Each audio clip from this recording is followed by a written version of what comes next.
Well, let's speak now to Bilal Zaidi in New Delhi. He's a social media entrepreneur and campaigner and lives near the university where Sunday's night's protest took place. Good to have you with us on the News Hour. Given your proximity to those protests, can you just quickly give us a sense of what has actually been happening there? All right, so we had that brutal crackdown yesterday, India time, and we of course understand that a lot of these people had to suffer injuries. We're getting numbers beyond 100. Some people say that some of those injuries are also very serious. Some of the students also ended up being in ICUs. This morning we saw some of the protests, also protesters coming back to the streets, but this time the protests were not there was no violence or any activity per se. Most of the protests today that we saw in the Jamia Nagar area were largely symbolic. Some young people came off and they took off their shirts as a sign of saying that we will resist you, and it continues to be non-violent.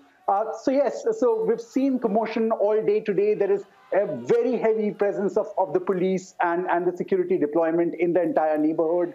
There's constant communication between the police and the locals, where the police is also trying to give them a sense of what is a good time to be out on the streets, and perhaps after the sundown, post 6 o'clock onwards, the sense is that you do disperse.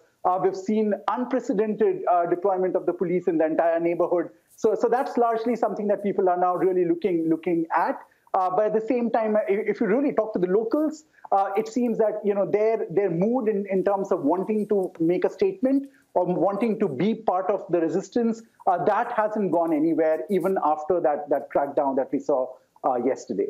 OK, tell us more about the students. What would you say is the significance of the participation of students in these protests? I mean, are these all Muslim students? Is this a Muslim-only issue, or are there wider issues at play here?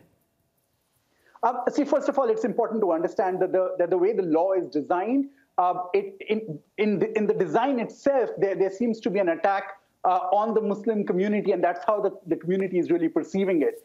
So there is no denying the fact that it is the Muslim community that is more nervous than perhaps the rest of the country. But having said that, let's not take away the fact that the protests may have started at, say, the Jamia Millia University, which is a predominantly a university where Muslim students really go, and also protests at another university called the Aligarh Muslim University. Both of these almost starting at around the same time.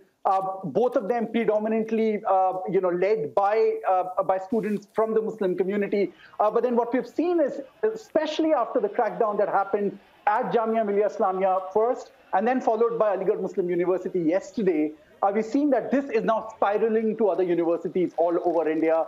We're seeing at colleges in Mumbai, colleges in Lucknow, in Hyderabad. We've seen some of those protests being very symbolic in nature, while some others perhaps being very, showing signs of violence as well. There've been instances of stone throwing as well. So yes, so it's important to understand that you might really see organized young people coming together, and yet it's not like one large monolith of a protest.